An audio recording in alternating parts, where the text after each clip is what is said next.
Anaa dhufuu daawwattootaaf hordoftoota Oromiyaa 11 nageenyi keenya ka'oonni irraa maddee bakkuma jirtanitti isinaa ga'u jecha kun torbaanii guyyaa tokko ka isinii dhiyaataa ture qophii daawwishooti. Har'a garuu keessummaa miti ka qabadhee isinii dhiyaadhe.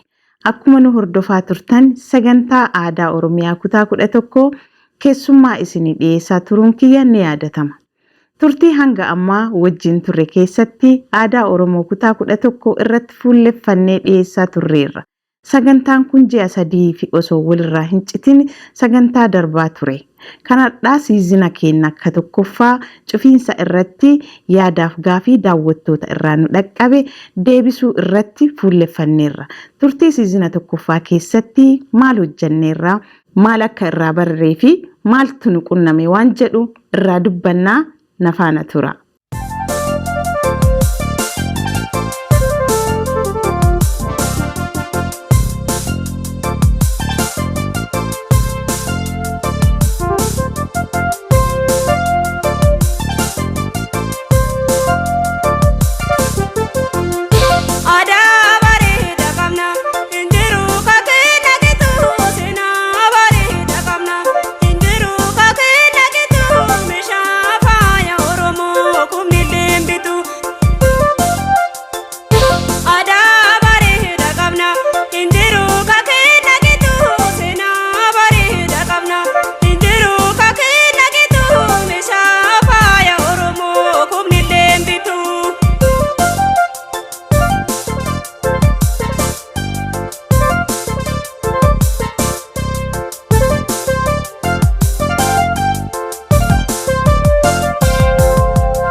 Daawwii jechuun maal jechuu ka jedhuu fi daawwii jechuun waan bareedaa ofii daawwatu ilaalu jechuu. Ka ofii bareedaa asi dhiisanii garas ce'anii ka ambaa ka waan nuun kennine ilaalu irra kennaa Waaqayyoo Oromoo taanee dhalannee bareedina Oromoo san daawwadhaa jechuu maqaan kun sanirraa moggaafame. Maaltu si mudate gaafii jedhuu fi wanti na mudate yeroo wayii keessummaa wal beellamnee asitti akka dhufanii fi waliin dubbannee waraabbiin dursinee wal arginaa. Osoo wali argine bilbilaan xumurree kaanee guyyaa walitti arginuu fi guyyaa itti waraabamnu beellama qabannee iskeejuwala godhannee guyyaan sun gahee. Guyyaan sun yoo gahee jedhu yoo bilbilaan na jalaa hin kaafne baay'ee tokko jeeqamaa ture iskeejuwala kiyyaa. Wanti dammoo waan aadaati waan jaalatanii hojjetanii nama biraa bakka buusuu hin danda'anii namni hunduu kutaa ofiirraa aadaa ofii loqoda ofiiti akka ibsatu waan barbaaduuf waan baay'ee na dhagahame keessa waan na mudate keessa hin dagadhu. Wanti sun waan wal fakkaataa kutaa garagaraati namni illee bifa lama wanti na mudate waan bifa tokkooti. Maal qabattee deebitaa gaafii jedhuu fi wanti qabadhee deebi'u aadamaan jalqabee aadamaan xumuraa aadama qabadhee isinii deebi'a jechuu. Innis maal inni yoo jettanii waa'ee fuudhaaf heerumaa kutaalee hundaa tuttuqaa bira dabarree jirra. Fakkeenyaaf kutaan tokko aadaa fuudhaaf heerumaa lamarraa qabee haga fuudhaaf heerumaa bifa 8 qaba. Kanaaf kutaa hunda irraa tokko irraa haga kutaan sun qabu irraa dubbannee maali miidhaa isaa maali faayidaa isaa waan jedhu irraa dubbannaa. Waa'ee fuudhaa irratti fuudhaaf heerumaa irra fuulleffadhee qabadhee yeroo dhiyootti isinitti ka deebi'u ta'a. Galmi daawwii maal inni nama naan jedhee na gaafatee fi galmi daawwii dhaloota jiruuf dhaloota dhufullee dhaloota ofiin boon dhaloota of ta'ee of beeke dhaloota eenyummaa ofiitti hin saalfanne horachuudha. Galmi keenya guddaan kana. Amma immoo siizina darbe keessaa kutaa 11 keessa deddeemnee waan tokko isin yaadachiisa. Aadaa kutaa Booranaa keessaa maqaa huccuu dubartootaa mee haa daawwannu. Kun maal jedhama mee amma? Tanaane wiilkii jedhanii tanaan. Wiilkii. Wiilkii jedhanii tanaan dubra tanaa wiilkii jedhaniini. Haadhi bata kennu tanaani garbisaara. Garbisaara. Kuni. Kun garbisaara. Kuni wiilkii jedhanii. Kunoo. Kun sabbata jedhanii. Kun sabbata. Sabbata kana intal dubra tan fuudhanii itti keeyyata. Hawwatiin maal kaatti? Hawwatii mataan cibratti. Mata maqofa. Incibran jedhanii incibratti. Ifoowwani. Ifoowwaniitu akkasumaan deemti. Ifoowwanii fi incibraniif akkasii godhanii tun ammoo. Mallattoo ijoollee dubaraati. Mataan cibrattu yoo mataan cibran mahaan hojjaa mataan ijoollee dubaratti booraan dhadha dibanii fi matasii dhadha dibanii fi so sometimes hojja laftii boona hojja dhadhaan faan kadibanii fi hin jirre. Ijaloon aanan hin qabne kadhadhaan lafatti hin argamne. Akka rifeensi ungartee buuqaa dura waliin kakkaanii faffacaane. Kanaan qaqqabanii sabbataan gadiidhaan jechuudha. Kanaan gadiidhaan akkasii deemtiin. Sabbata nu biratti mudhii hidhatna. Nu hamuu dhiinta sun inni anfala jedhanii. Anfala jedhama. Anfala jedhanii aganir qallaa sullee waan harkaan midhaasanii ammoo fuutee mudhiin hidhatti intalti dubra fakkeenyaaf akka hojja gartee wayaa tanaa hidhattee deemtiin wayaan isii tun irraan buune. Fuula fee deemtilee waan tun irraan buun gartee akkasitti hidhattiin jechuudha akkuma ishee. Kana maal jettee meerra naa deemu? Garbisaara. Garbisa. No, garbisaaniti, garbisaara. Garbisaara. Akkasuma. Kunoo. Wiilkii. Kun garbisaara. Kun wiilkii. Kun sabbata. Kunoo. Qilqillee. Baay'ee bareeda. Qilqilleedhanii. Aadaa Gujii keessaa waan baay'ee na gammachiise maalinni yoo jettanii akka biyya guddateetitti waggaa 8 aangoo wal harkaa fuudhuu isaaniiti.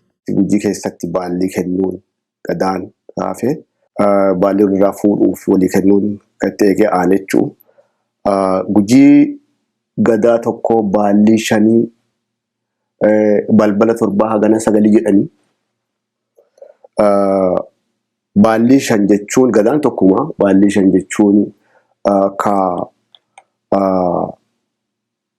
harmuufaaf dhallanaa muudanaa halchiisaa roobala jedhanii qoodanii warri kun warra waggaa 8 jechuudha. Warri kun cuftuu warri kun 5 kun yaa'a qaban yaa'a mataa isaanii. Yaa'a jechuun gadoota mataa isaanii qaban jechuudha. Abbootii gadaa yookiin sirnaan kan deemu qaqqabu jechuudha.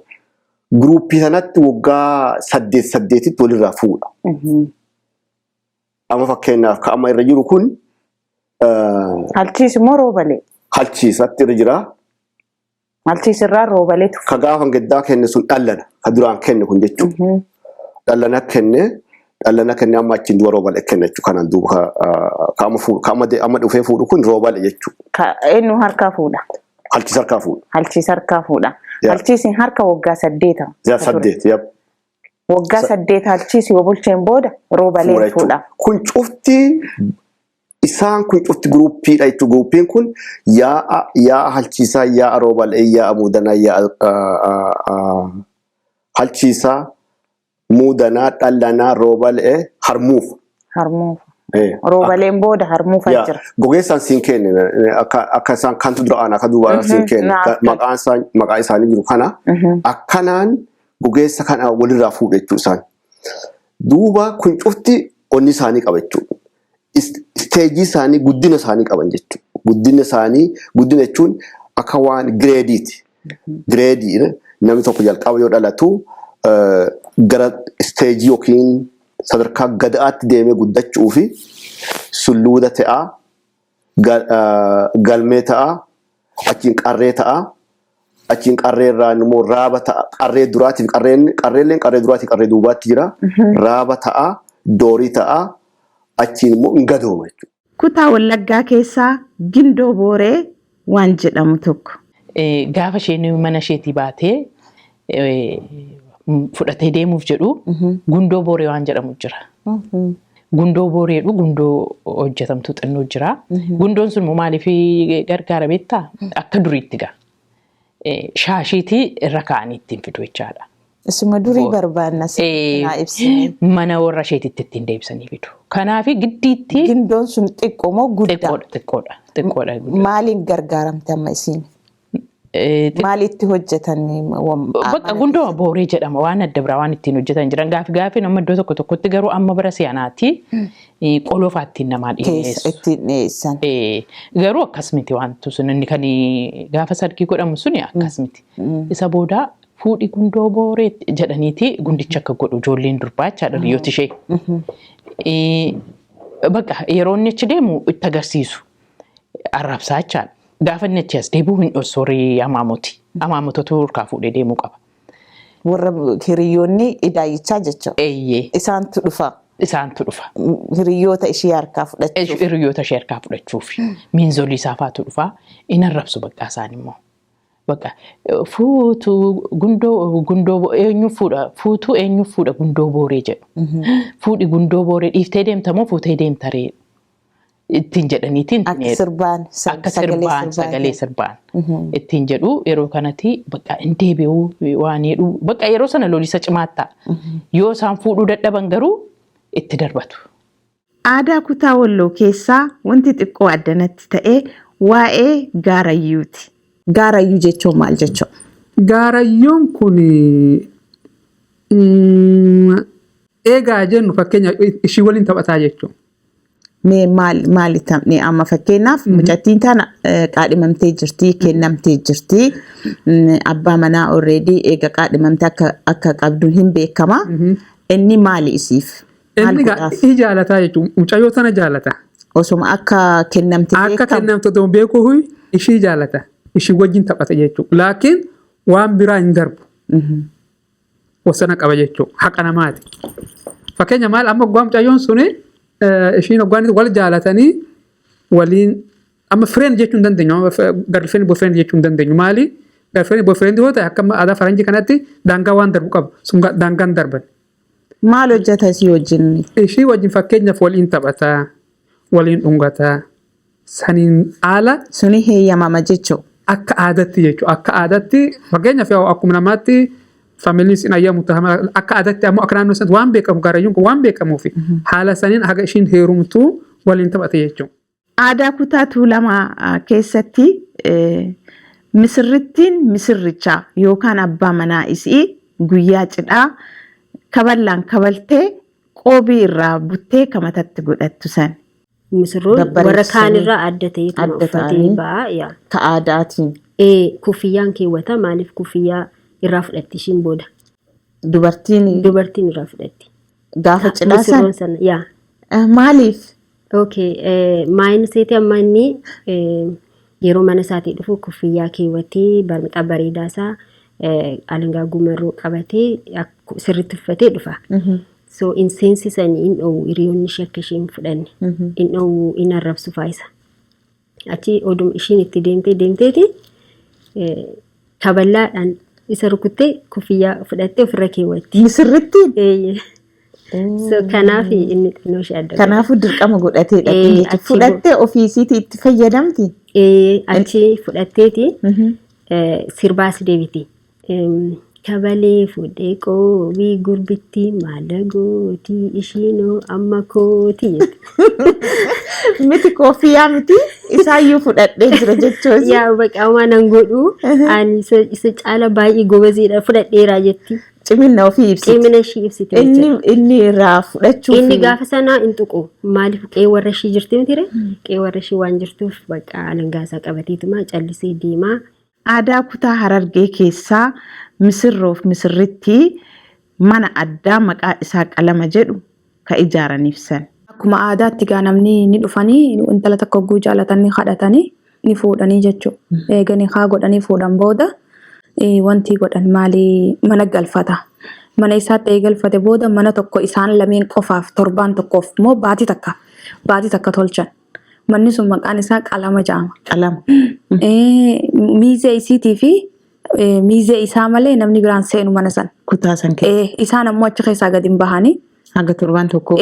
Yeroo nyaata achuma nyaatanii gaa fincaanii foon xiqqoofaaf gabbaanii jechuu malee achuma keessa haga baay'ee takkaatti torbaanii miti. Aruuza ta'anii jechuudha. Achi keessa ta'anii manni sun qalama achitti hiriyoonnis namni hundi itti dhufa. Ammoo haawwatii faamilii kun cuftin maatiin isumaa gad dirree san keessa manuma keessa ta'an malee mana san isaan lameen qofaaf tolfa. Nyaata hiriyoota isiiti moo isaati moo maatii isaatitu godhaa achi keessatti isaan nyaachisa. Akkuma faamiliitti godhamee mana san nyaachifama.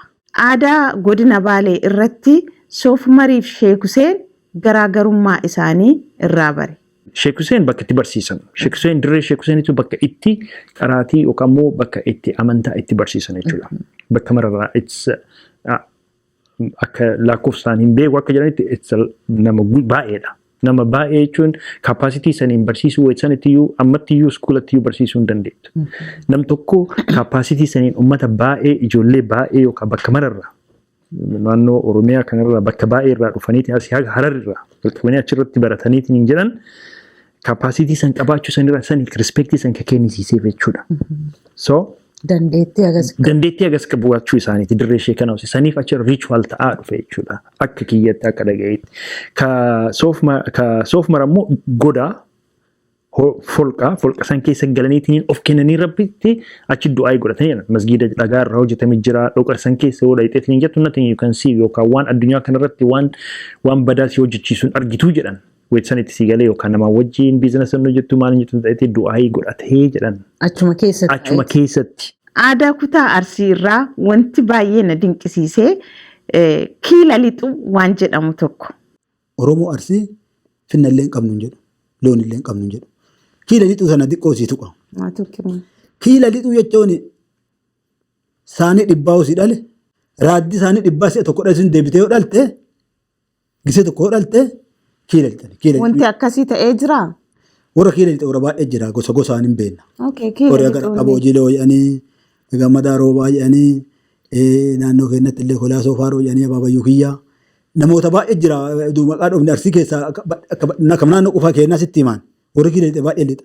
Kuula kana boolla qotanii boolla kana qotanii. Boolluma lafaa kana. Boolla kana qotanii kadhoo erbee loonii kana jala afanii aannan boolla sanii guutanii keessa gasseentee boolla san keessa abbaan illee horii suni. Akka bishaanii daakaa. Akka bishaanii keessa gasseentee indaatti dhudda.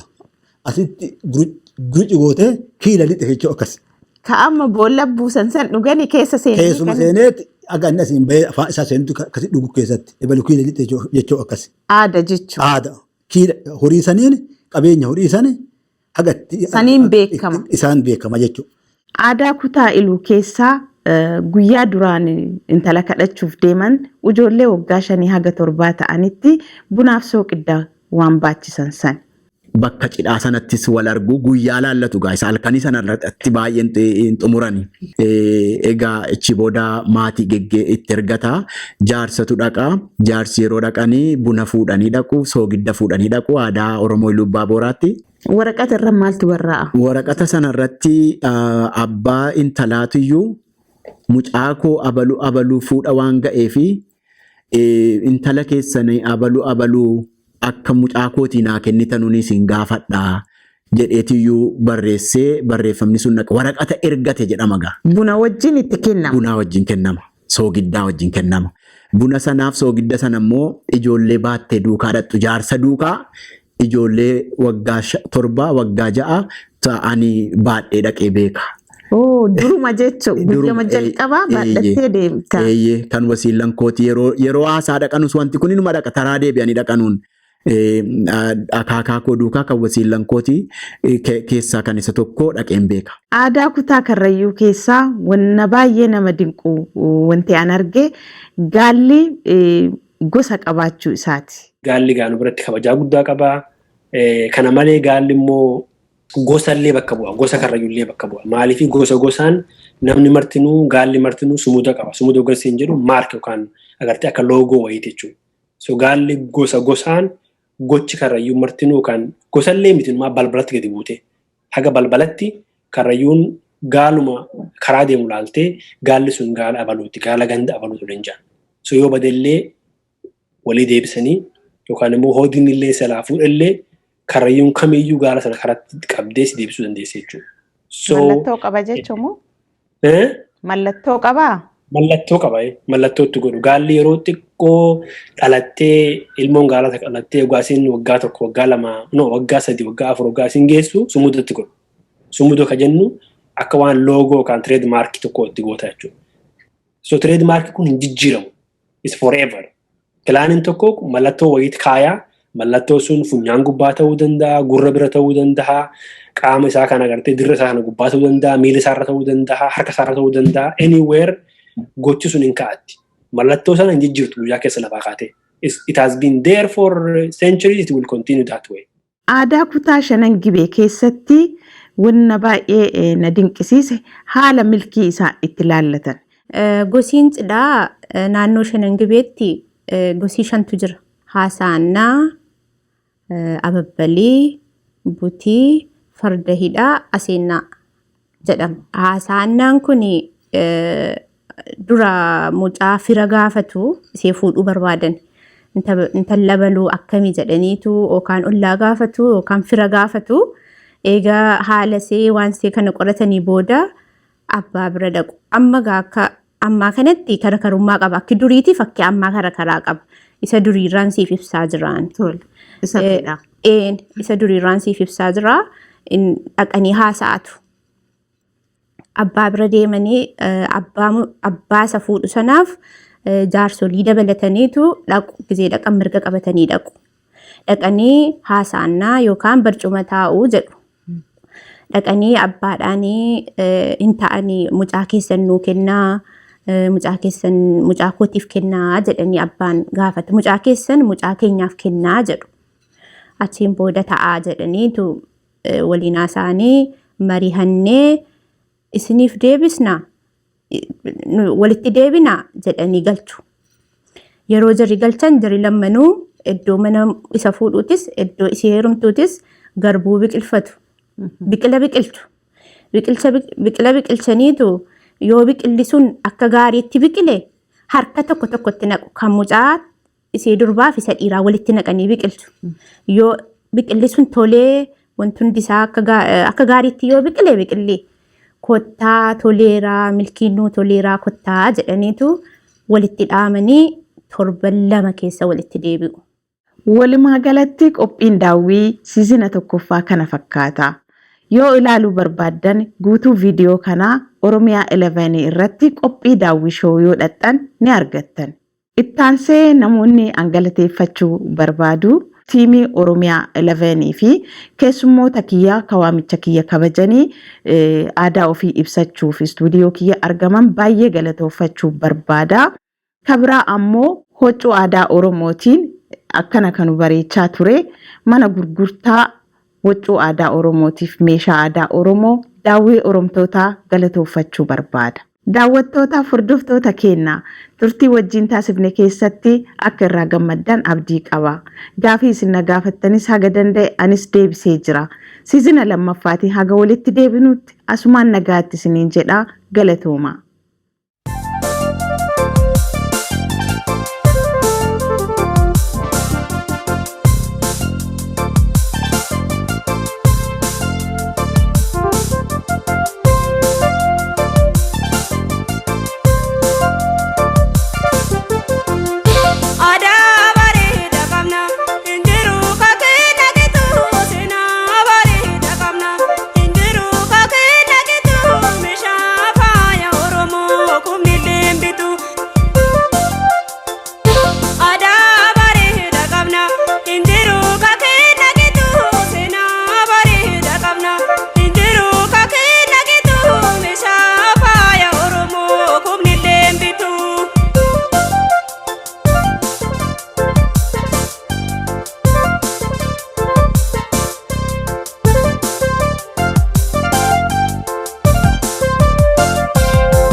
Adaan keessanii